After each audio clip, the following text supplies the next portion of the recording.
Welcome, everyone. My guest today is Managing Editor James Kleiman to talk about his takeaways from the IMB conference that just wrapped in New Orleans. James, welcome back to the podcast. Hey, good to be back. I slept in my own bed last night, which was wonderful. We're here. That is always a plus. So that is the topic of our conversations. Basically, you just spent, several days at the MBA's IMB conference in New Orleans. And so give us a feel for, first of all, what was the overall vibe? Yeah, so I think it stands in stark contrast to that of the kind of regular annual conference that they did in, I want to say November. Was it November? Might have been October in Philadelphia. And I mean, that was funeral like, was it not? I mean, it was very, very dour, a lot of very negative feelings in Philadelphia, the city of brotherly love. I don't think that was the mood at all in New Orleans. Now, partly New Orleans is, I think, a pretty fun city, and people are really happy to go down to New Orleans and see some jazz and eat some gumbo and drink and drink and drink and drink. And certainly a lot of the people who attended the conference did a lot of drinking. That said, yeah, I would describe it as cautiously optimistic or very optimistic. Part of that might be self-selection, right? In general, I find that the people who run IMBs and are at the executive level or at least divisional regional manager and up, they tend to be optimists, and that's because it's a cyclical business. They have been in bad cycles. They've been in good cycles. I think they tend to have more of a 10,000 foot view than a lot of people in the industry. The people who attend IMB for the most part, they've been doing this for a while. It's a lot of veterans. It's a lot of the same people who are catching up with old friends who joined a different lender or who started up a consulting business or some sort of vendor or whatever. But they're buddies, right? Like it's a lot of the same people that get together, and you hear a lot of the same words repeated. I was joking with a buddy that you could have a very, very difficult drinking game just by the amount of times you hear the word rates. It's like you'd be in the hospital getting charcoal down your gullet by by hour two. But there's a lot of discussion on mortgage rates. There are a lot of folks who are also talking a little bit more about Basel III, some of the banking regulations that are being negotiated right now. There's a lot of talk about, let's say the Fed doesn't do what we're more or less expecting them to do and start cutting in the spring. What are our projections? Are you modeling for 20% declines from what you had initially projected? Are you building out different scenarios? And more than just building out a scenario, anybody can build out a scenario. Do you have an action plan if that does happen, right? And so, I think this is generally a group, there's a little bit more camaraderie than I see in some other segments of the overall housing space or even the mortgage business. But definitely optimistic. And most people I talked to said even January to date has been much more fruitful for business than the whole quarter was last year in terms of refi volume, right? And nobody thinks that refi is going to return to the glory days, but certainly a lot more than what we've seen over the last 18 months or so, right? So that's encouraging. I think a lot of folks have gotten a lot more serious about cost cutting and knowing where they need to be, and that there's no shame in going from a 5 billion a year shop to a 1.5 billion a year shop. It's the kind of thing where if the market supports that size of a business, that's where you're going to be, and things will get better in 2025, maybe 2026, whatever it is. But you have to adapt to the market. You have to be flexible. You have to be opportunistic, but plan for the worst and hope for the best is really kind of the prevailing notion that I heard a lot of at the conference. It's amazing to me how quickly things can turn. So we saw that in 2022 where we went from a really exuberant market to just, put on the brakes, and it was just so rough with, the way that interest rates went up so fast. And then I think there has been, I mean, we feel it all over from October when they had their annual conference to now, just a difference with everyone after it was announced that the Fed was going to be cutting rates in 2024. Now we still have a lot to, we have yet to see that. And, rates are back up closer to 7 now. But I think the overall, outlook is so much more positive. I mean, Fannie Mae's outlook, we just wrote a story about that. Rosie, they see rates even going below 6 in 2024. That would change the game considerably. Yeah, if it were to happen, right? And these are only projections, and if we were to be betting on the projections coming true every time, we'd all be bankrupt, right? So you want to take it with a grain of salt, and you want to evaluate where the market is now. And I don't think anyone can realistically project all the way out to the end of the year, and it's courageous for them to do that. Sometimes it doesn't always look great when it doesn't work out. But for the most part, yeah, I think people are largely planning on, hey, let's say 6.5 to 7 is where we end up. We'll have a better year probably, but it won't be a great year. And so, you know, there are a lot of different scenarios, and no one can plan for every single one of them, at 100%, right? You have to have contingencies, but you can't put all of your eggs in one basket. And so you have conversations like, how do we restructure our sales force all the way down to, we laid off so many 20-year veterans in underwriting, and if we have to ramp back up, can we bring those people back in to the industry? A lot of them are probably just gone now, right? Because who can look for a job for a year and a half without taking something? Would you even want to go back if you've had such a difficult, uh, you know, time since leaving the industry? There are a lot of bad feelings there.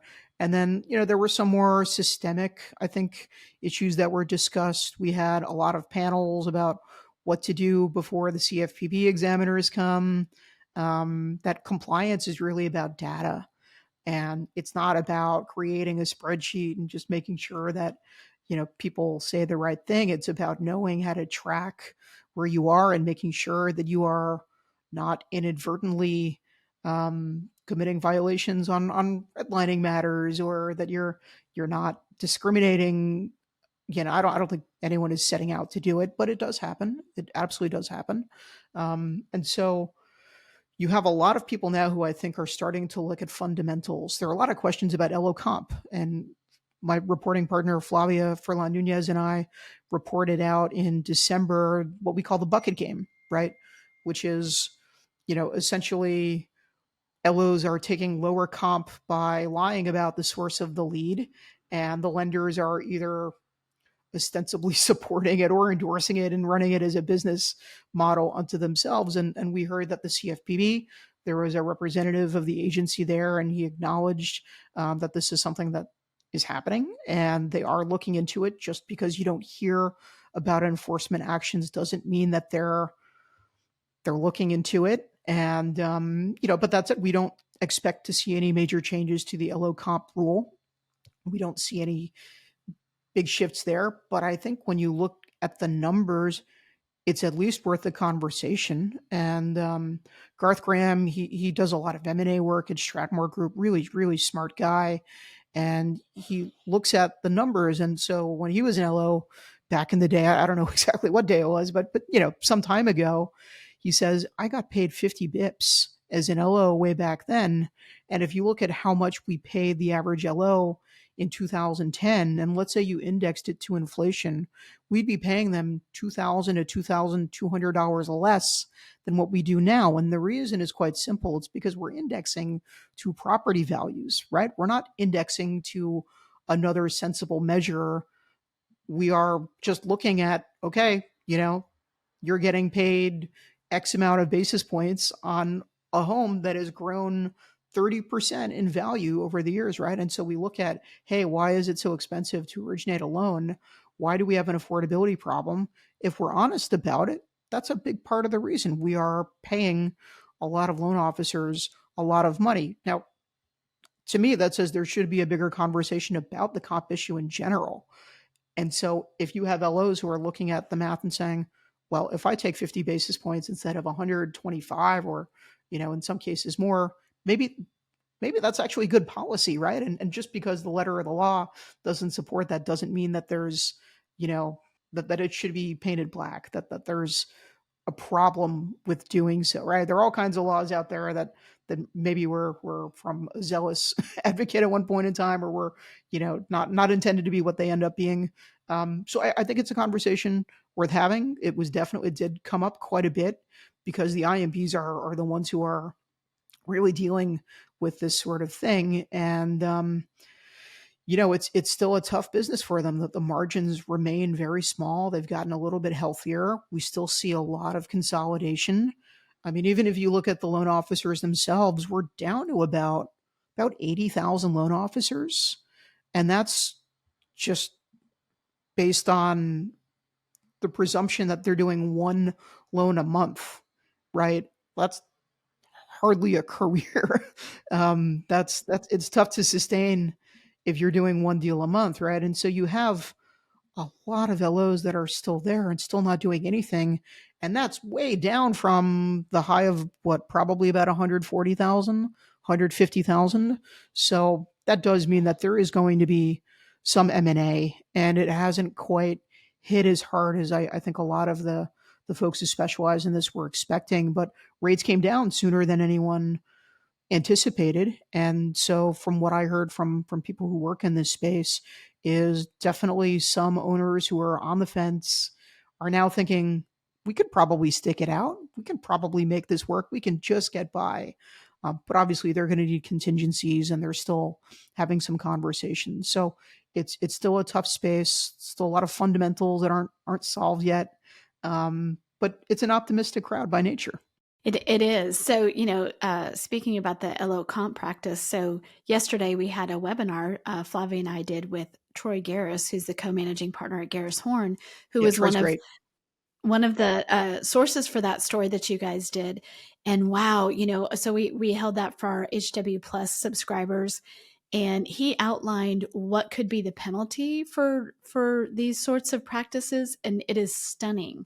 So it's pretty sobering to hear that, because what we've said is that we know that the CFPB is interested. What he said is, like, they've asked for, it's obvious they're asking around about things, but he outlined what the penalties could be, and they're significant, obviously. So, and you have a 3-year look back. So Yep. that's even worse.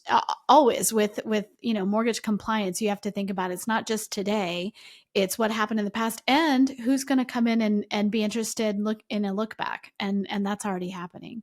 And there's a huge difference between the CFPB acknowledging that there is something happening and being interested, and taking out their billy club and hitting somebody over the head with it and saying, no, no, no, no, we don't do this as an industry anymore. That's the shot fired over the bow, right? We haven't seen anything like that yet. I know of a couple companies who have gone through audits with the CFPB and were told, you need to change some of the practices, some of the policies as it relates to the yellow comp rule, but nobody's been, taken to the stocks, right? And so it does mean it is a widespread practice. I chatted with a lot of people at the conference, and some of them were like, man, I'm so glad you didn't call me when you were reporting out the story. Because yeah, we do it. Everybody does it, right? It's just everybody's looking for an edge. Everyone's looking to try to get some business out there. And if this is a way to do it, a lot of them view it as a victimless, maybe crime. Even calling it a crime, I think, would be too dramatic a term. But so yeah, it's clear that the CFPB is aware of this. It's clear that they're looking into it on some level. If that's enough to translate into behavioral changes, I don't know. And maybe the CFPB, just by getting up there and for the first time acknowledging the issue publicly and saying that there is something that they're considering doing, is enough to change some of the practices. But who's to say that there are so many things in every industry? If regulators really wanted to look into something, they'd probably find something worth penalizing actors for. That's not how the world works. It's not how our economy works. It's not how our governance work. So something to think about, though. It is something to think about. So I know that you met with dozens of people while you were there. You're sort of famous at these conferences, or anytime we have a meetup or whatever. Is like you just book yourself in 15-minute increments. Like you try to meet and talk to as many people in the industry as you possibly can. So were there any surprises there when you were talking to people?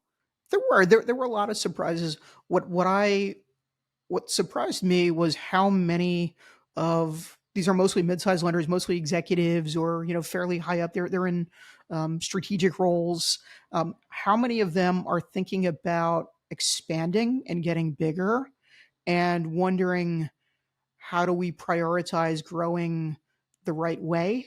And a lot of it is, one, it's a recruiting game, right? You have to get the right LOs. You have to build out a sales strategy. You have to be able to execute.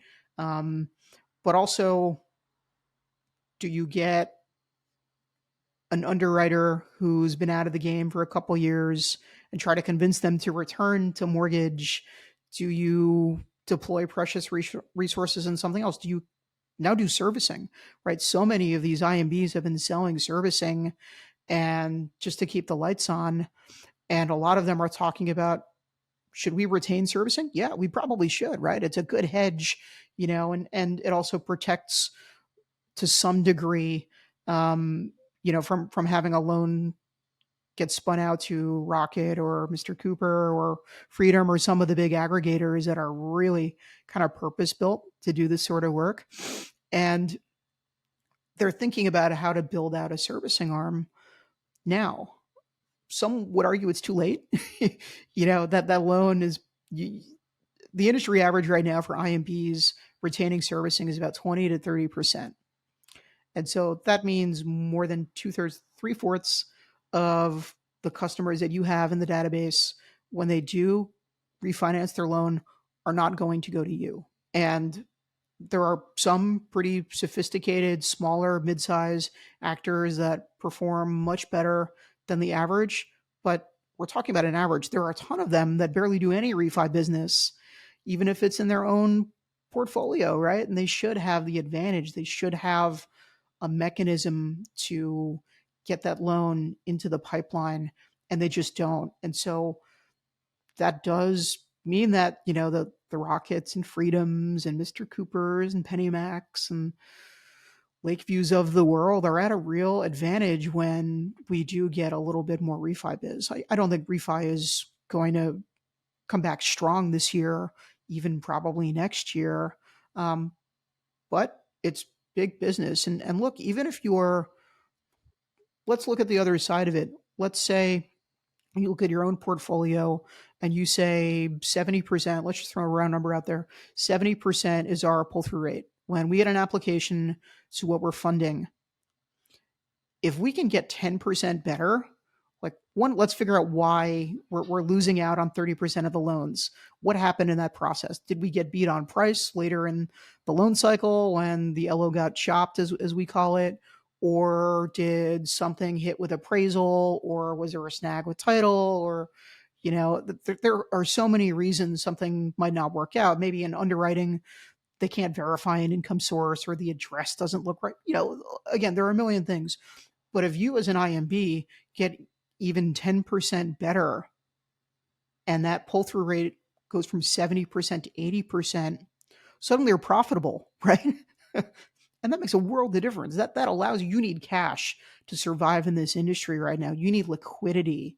And if you don't have it because you're operationally not functioning at as high a level as you should, it's really going to be hard to survive if the business doesn't improve dramatically for everybody, right? So if conditions remain and you're still not very efficient, it's just not going to be a good 2024 for you. So I heard a lot about that.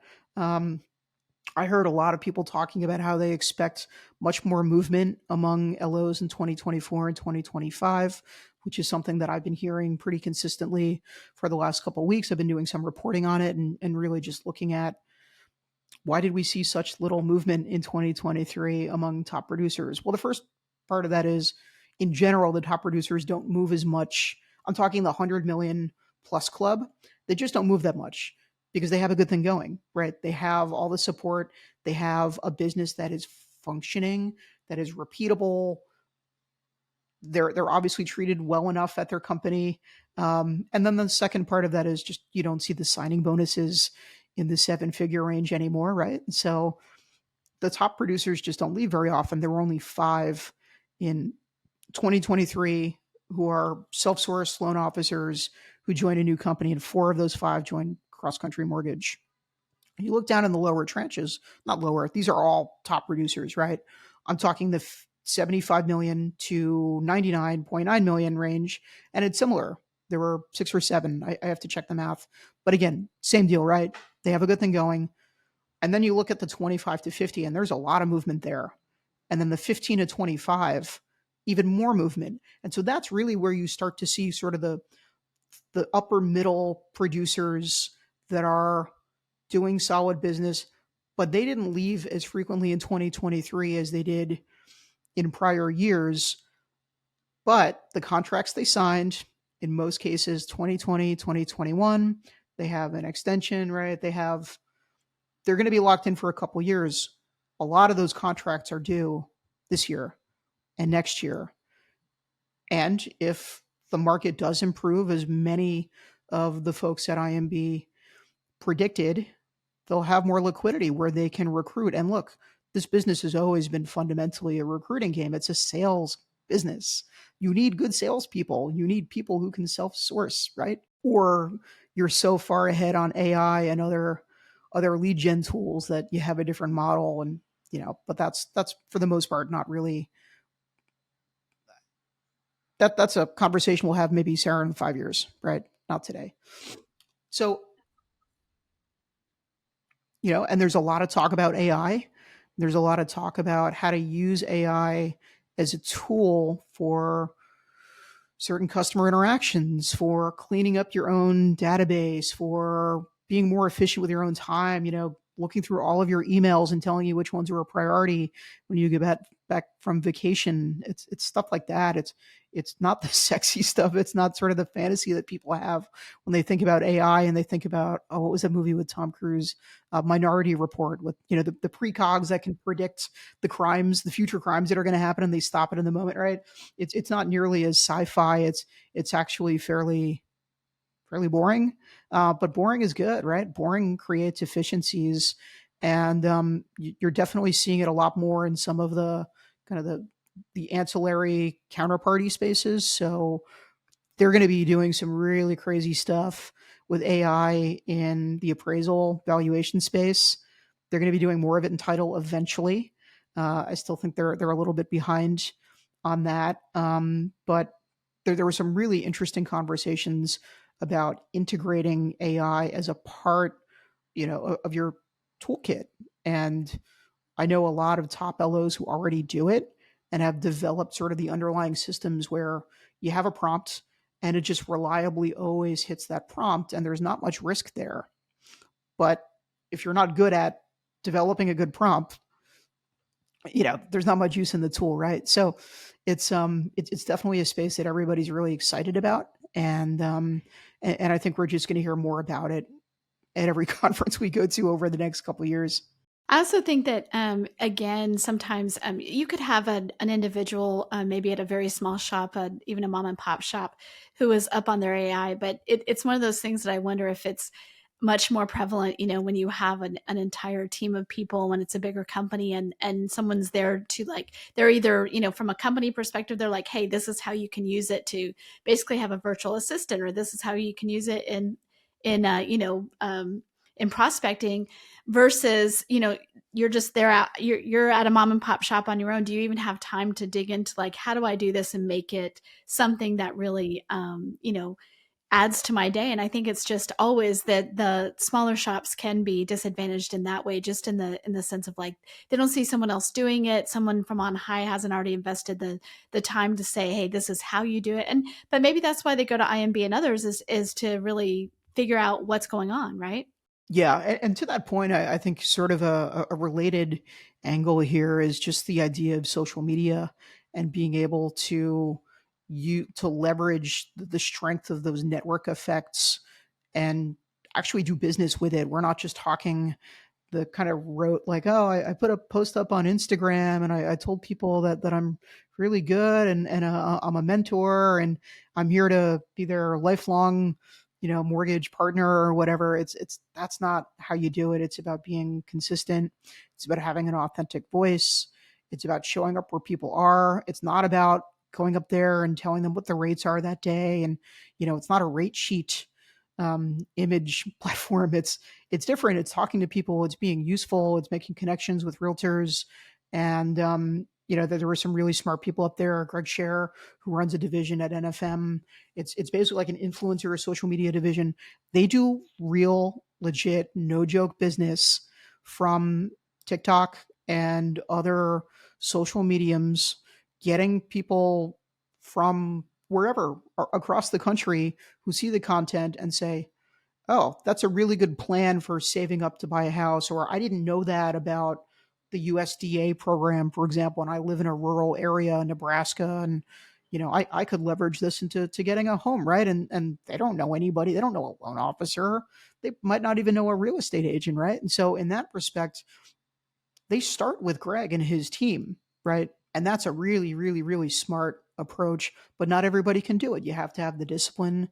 You have to come up with something each day. It doesn't have to be, a master stroke every day, but you do have to build the expectation, and it's work. It's not, it's work in a different form. And then Ali Cardi was there, and she gave a really excellent presentation on how to connect with Gen Z, and she's done a couple stories with us. And you know, we have to talk to people where they are and in the language that they speak. And I think, and this is true in so many businesses, it's not easy or comfortable to change how you communicate with others, how you present the value that you might have, whether it's as a journalist, right, or as someone who's trying to sell a house or try to sell the financing of said house. Um, but increasingly, we are seeing people who they don't talk by cell phone. Like half of my reporting now is done by text message. I text probably 40, 50 people a day. My bill would be insane if not for my family plan. Thanks, Mom. But this is the way people like to communicate now. They don't want, as much as they like hearing my smooth, beautiful voice and getting updates from my, about my kid and my cat. They want to communicate via text, right? They want to see people breaking something down on LinkedIn. They don't want the old way of kind of one-way communication, right? It's supposed to be interactive. And if you don't really make a meaningful attempt at understanding them and solving a problem for them, I think you get left behind. And I think that was, for me, one of the biggest takeaways in this whole conference. And it was a really great panel. I missed a couple minutes of it for some meetings, unfortunately. But it was really clear to me watching that, thinking, man, so many of us in general are just so far behind, not even just mortgage or housing. I mean, I'm even reflecting on my own, social media usage, and I don't even use anything but LinkedIn now. Right. And it's hard to get going, but if you do, the rewards can be immense because it's not everybody has the discipline. Right. It's that moat, right? I mean, if it's hard to do, then if you can figure out how to do it and do it well, you're going to be in better shape. Well, James, I really appreciate you giving us kind of like your takeaways. And I'd be remiss if I didn't remind our audience we have our own event called The Gathering. It's in April, and it is a combined event for real estate, mortgage, title, appraisal. And we take insights from all of the ones that we go to and kind of bring it here. In fact, some of those speakers that you mentioned will be speaking on those topics and others at the gathering. So would encourage everyone to sign up. I know we're getting close to filling up the room block for the hotel, which is at a lovely place. So, but thank you for going. Thank you for meeting dozens of people and giving us the insight that you got from spending time in New Orleans, even though I know it wasn't a hardship. You loved it, I think. Yeah, and my childhood best friend lives out there, and get to hang out with a friend and his family, and so that was always a nice perk. So happy to go to New Orleans whenever we have a need for the reporting. Good to know. Well, thank you so much, and we will talk to you again soon. Thanks, Sarah.